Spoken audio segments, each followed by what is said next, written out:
Yang pertama, ya jangan bangun opini yang tidak punya.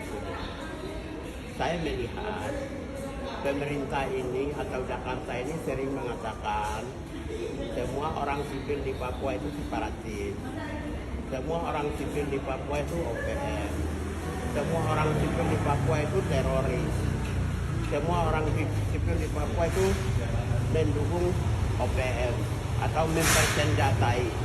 Itu kan semua gosip-gosip.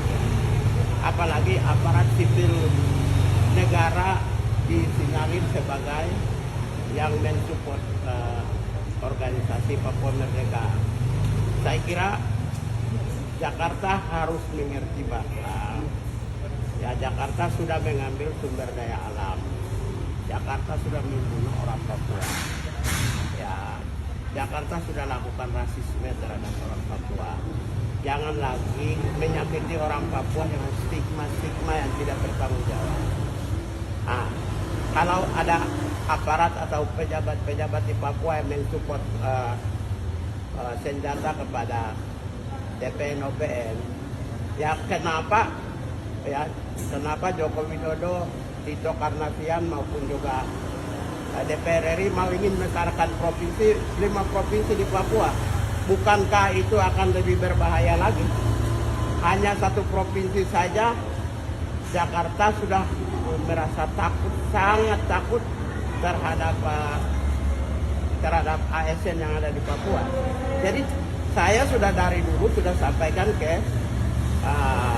partai-partai politik. Ya, saya ketemu fraksi Demokrat, fraksi PKB, fraksi PKS, fraksi Golkar. Jangan mekarkan Papua. Kalau mekarkan Papua, nanti kamu curiga terus. Kalau eskalasi konflik, kekerasan terhadap konflik di Papua itu meningkat, nanti kekerasan terhadap para pendatang itu meningkat. Kekerasan terhadap pendatang meningkat itu ditunjang karena adanya rasisme sistemik yang justru dilakukan oleh para menteri, justru dilakukan oleh para pejabat, justru dilakukan oleh gubernur di Indonesia, bukan oleh itu. Karena itu orang Papua sakit hati terhadap mereka.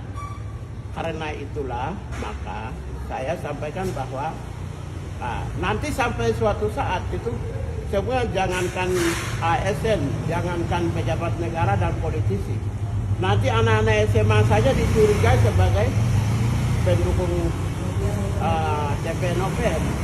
Itu artinya Jakarta sudah stres. Kalau Jakarta stres, kesimpulannya saya meminta pemerintah buka keran dialog. Apalagi Sekjen PBB Guterres kemarin di sidang umum Perserikatan Bangsa-Bangsa sudah menyampaikan keprihatinan terhadap HAM Papua. Negara-negara lain juga sudah mendukung, menyatakan sikap dukungan. Berarti kan apa yang Mahfud MD mengatakan tidak ada negara yang mendukung Papua menjadi salah, kan, terbantahkan dengan pernyataan dari Sekjen PBB maupun negara-negara seperti Vanuatu, Papua New Guinea dan lain. Lalu Pak, senjatanya sendiri mereka dapat dari mana Pak? Saya tidak tahu, tanya aja. Mana saya tahu senjata dari mana? Nah, pasti begini, pasti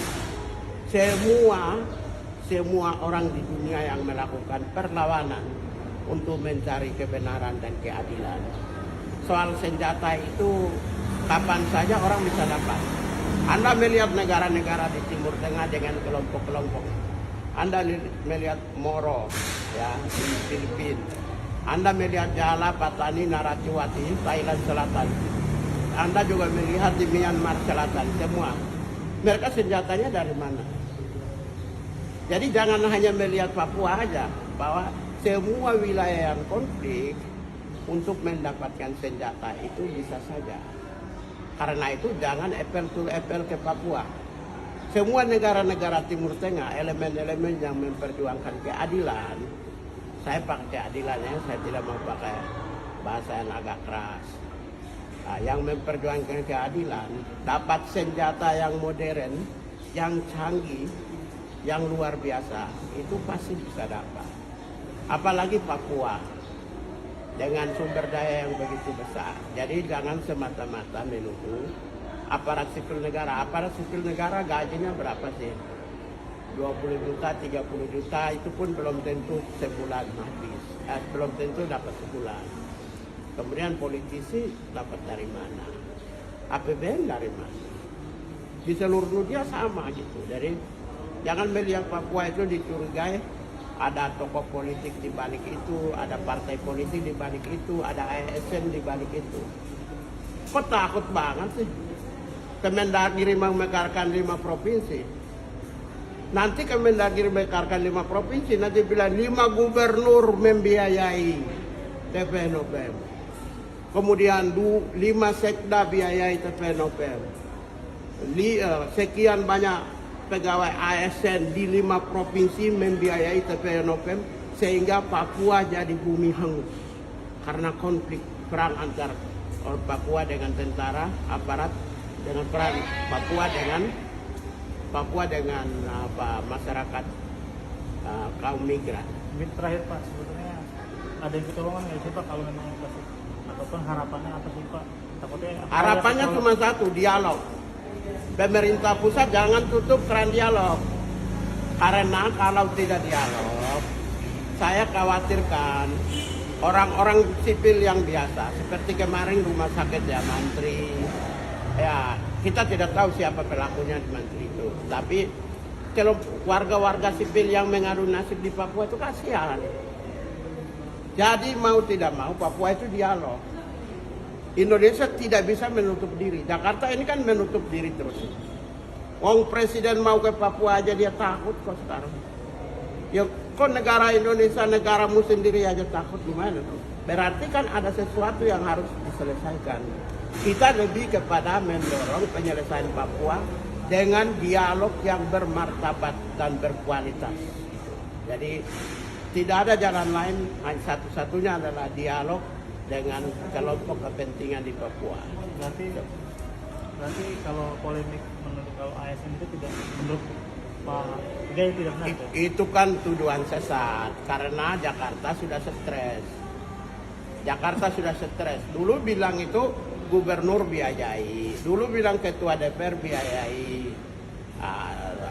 senjata. Kemudian turun ke partai politik biayai senjata. Kemudian sekarang ASN biayai senjata. Jangan-jangan besok itu ada tuduhan lagi ibu rumah tangga biayai senjata. Nggak bisa karena stres. Kalau stres, satu-satunya penyelesaian stres itu adalah dengan cara dialog yang bermartabat dan damai. Oke.